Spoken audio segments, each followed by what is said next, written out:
Hello, I'm Steve Shaw, National Coordinator of Football Officials, the Secretary of Rules Editor for the NCAA, and today we're continuing our series of preseason training videos for 2026, and we're going to be focused on unsportsmanlike conduct. Now, our unsportsmanlike conduct rule has been modernized, and the new rule gives excellent guidelines in evaluating potential unsportsmanlike acts, and it reduces the number of automatic unsportsmanlike conduct fouls to 5. It is critical that we're all calibrated on unsportsmanlike conduct. And remember, this is our best tool to maintain control of games when they could become unruly. With that, let's look at the new rule. As we head into the 2026 season, the Rules Committee is very satisfied with the solid judgment that officials are demonstrating evaluating unsportsmanlike conduct. And they want to ensure that officials continue to use good judgment in penalizing actions that interfere with orderly game administration, taunting actions that are directed at an opponent, and there's no latitude on taunting. It must be penalized. And abusive, threatening, or celebratory actions that are demeaning to the game or an opponent. And in addition to this overall judgment component, the committee reduced down to 5 the list of automatic unsportsmanlike actions that will be penalized. The list of automatic unsportsmanlike conduct fouls include any form of gun violence, including brandishing a weapon, a slashing of the throat, or a nose wipe signal. And the nose wipe is new this year as an automatic, but it really carries the same connotation as slashing of the throat. A player removing their helmet after the ball is dead. Dead ball contact fouls such as pushing, shoving, striking that occur clearly after the ball is dead and are not part of game action. And after the ball is dead, using forcible contact to push or pull an opponent off the pile. So with that, let's look at some video. Our first play, we get a look at one of our new automatic unsportsmanlike conduct fouls, the nose wipe. Now, the nose wipe in gang culture means to eliminate an opponent or an enemy. And what we're going to see is a quick screen out to the back, and number 27 of the defense, with help from his teammates, stacks up the runner for a loss, and we continue to see number 27 celebrate. Now, from the replay at ground level, we see number 27 clearly gives the nose wipe signal, and the referee reacts properly and gets the marker down. This is a correct call and is an automatic unsportsmanlike conduct foul for 2026. Play 2, we're late in the first half, the clock's running, and we see 2 of the wideouts to the top of the formation. They never get set. The ball is snapped at 2 seconds, and then we shut the play down for a false start. Now, the crew stays alert in the dead ball period, and we get another flag down from our umpire for an unsportsmanlike conduct foul, a non-football act after the play. And this is a correct call, and we want to put a counter on this player, so it is unsportsmanlike conduct, not a personal foul. And it's a good job by the get this.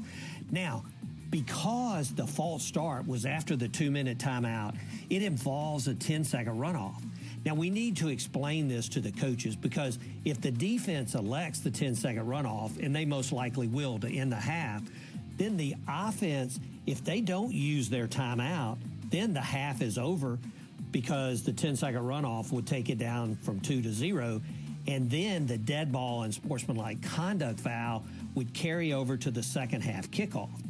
Now, if the offense elects to use a timeout, then they'd be penalized for their false start and the unsportsmanlike conduct foul. But then they could take a knee with only 2 seconds remaining in the half, and they would not have a penalty to start the second half. So this is a good call for unsportsmanlike conduct. A lot to unpack on the penalty enforcement, and we need to do a great job communicating with the coach so he knows exactly what his options are. Play 3, we're late in the game. We're going to get a handoff to the right side for no gain, and then we get a flag down after the play.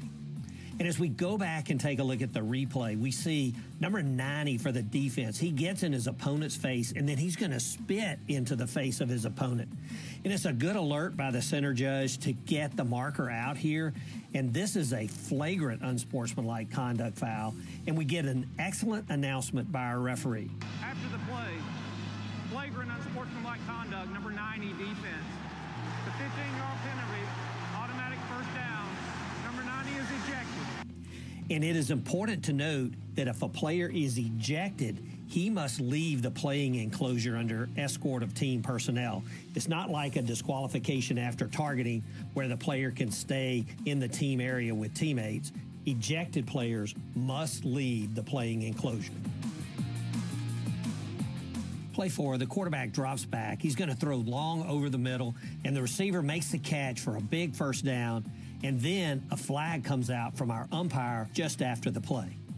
Then we get a good announcement from our referee. After the play, unsportsmanlike conduct, offense, number 3, 15-yard penalty, first down.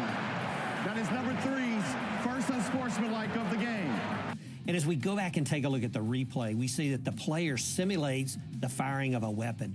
And this is a correct call by our umpire. We've made great impact with this type action as an automatic unsportsmanlike conduct foul in our game. And we just don't see gun violence fouls very often in our game now. So stay alert to these type actions, and let's keep any form of gun violence out of our game. Play 5, we're late in the game. The offense throws, and the defense is going to intercept to really seal the game.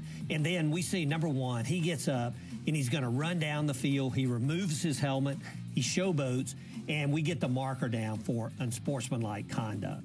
Now, removing the helmet after the play is a clear automatic unsportsmanlike conduct foul, and the crew did a good job of not only penalizing this, but being a presence to stop this type action, this type behavior. This is a good job by the crew. Play 6, it's a big 3rd and 11 situation in the game. The quarterback throws to the goal line, and defender number 21 makes a great play, a good defensive play, but then number 21 steps up over the receiver and gets in his face and starts talking smack, and the line judge gets the marker down for unsportsmanlike conduct. Now we get another excellent announcement from our referee giving all the information. After the play was over, unsportsmanlike conduct, number 21 on the defense. Penalty is half the distance to the goal line. Automatic first down. Number 21's first unsportsmanlike conduct foul of the game. And as we look at the replay, the defender, number 21, he steps up over the receiver, gets in his face, and taunts his opponent. This is a correct call. It's a big time in the game, but if we let this action go, it will lead to further bad action. So good call, good to put a counter on number 21 and get this type action stopped. Play 7 is 3rd and 10. The quarterback, he's going to keep the ball, but he's stopped for a short gain, and we get a flag down from our headline judge after the play. Now, as we go back and take a look at the dead ball action by number 3 of each team, the headline judge does a great job of reacting. He gets the marker out, and then he's also a presence separating these players to stop further action. Now, we need to make sure that we go with the dead ball unsportsmanlike conduct foul on each player here to get a counter on each player. If we go with a dead ball personal foul, they can be back at it this next play, and there's another offset. The counter and a reminder to the players in a positive way that this type action, again, can lead to their second unsportsmanlike conduct foul, and ejection is a good way to communicate. Use the counter in a positive way to modify this type behavior by players. Our last play, we see the runner. He takes a handoff up the middle. He's going to break a tackle, and he's off down the boundary for a long touchdown run. Now, he flips the ball back to the side judge. He goes into a quick little dance. His teammates come up, and this is good judgment to leave this alone and not flag this for unsportsmanlike conduct. As we look at it from the end zone view, and I don't love this celebration dance, but it is away from opponents. There's no taunting. His teammates are engaged. There's no prolonged celebration. This does not interfere with orderly game management and is not directed at or demeaning to his opponents. It's quick. He gets in and out. And I think this is good judgment not to flag this type action. We will put this judgment in your hands, and we will trust you to make the call if it crosses the line.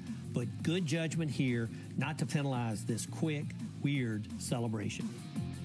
Well, that's it for our unsportsmanlike conduct plays. It is critical that we are excellent in dealing with and penalizing unsportsmanlike actions, as it is our best way to maintain control of the game. The counter can be a valuable tool to settle chippy game action. Best of luck to all.